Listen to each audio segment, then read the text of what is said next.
नमस्कार मंडळी. श्री स्वामी समर्थ.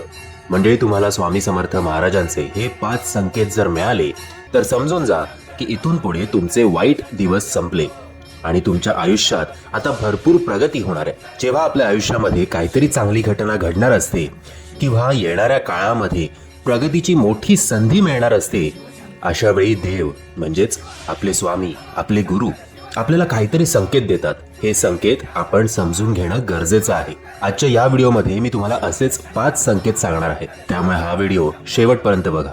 संकेत क्रमांक 1. मंडळी, आपण आपल्या घरामध्ये एखादा नारळ ठेवतो. समजा अचानक त्या नारळाला तडा गेला तर असं समजून जावं की घरातील सर्व वाईट गोष्टी किंवा नकारात्मक ऊर्जा ही त्या नारळाने शोषली आहे आणि त्यानंतर लगेचच आपण पाहाल की कुठली ना कुठली तरी फायद्याची गोष्ट किंवा पैसा अडकाची गोष्ट तुमच्या कानावर नक्कीच पोहोचेल. संकेत क्रमांक 2. मंडळी, आपण सगळेच आपल्या घरामध्ये मध ठेवतो आणि घरातील हे मध काही कारणामुळे समजा त्या बाटलीतून बाहेर येऊन सांडले किंवा अचानक ती बाटली फुटली तर हाही एक चांगला संकेत समजावा. या घटनेनंतर आपण असं समजावं की काहीतरी चांगला मोठा धनलाभ आपल्याला होणार आहे. अनेक ठिकाणी या संकेतानुसार असा धनलाभ झाल्याचेही ऐकिवात आहे. संकेत क्रमांक 3. मंडळी, आपल्या घराशेजारी किंवा घरातच अचानक समजा दुर्वा उगवल्या तर हाही चांगला संकेत आहे. दुर्वा हा नेहमी गणपतीला अर्पण केला जातो. अशा या दुर्वा अचानक आपल्या घराच्या परिसरात येऊ लागल्या तर समजून जावं आपल्याला निश्चितच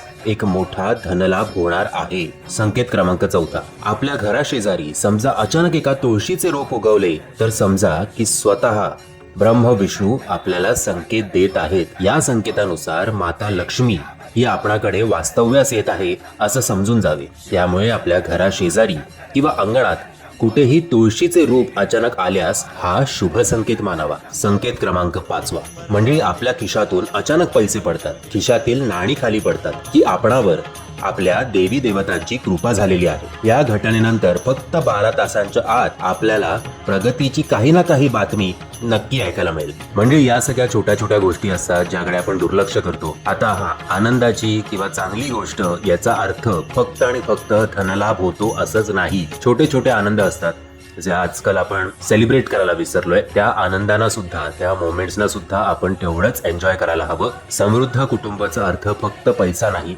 समृद्ध कुटुंब म्हणजेच समाधानी कुटुंब आणि एकमेकांना समजून घेणारं कुटुंब हे सुद्धा आपण लक्षात ठेवावं. म्हणजे मी आशा करतो स्वामी समर्थ महाराज आपल्या सगळ्यांचं कुटुंब सुखी आणि समृद्ध करतील. श्री स्वामी समर्थ.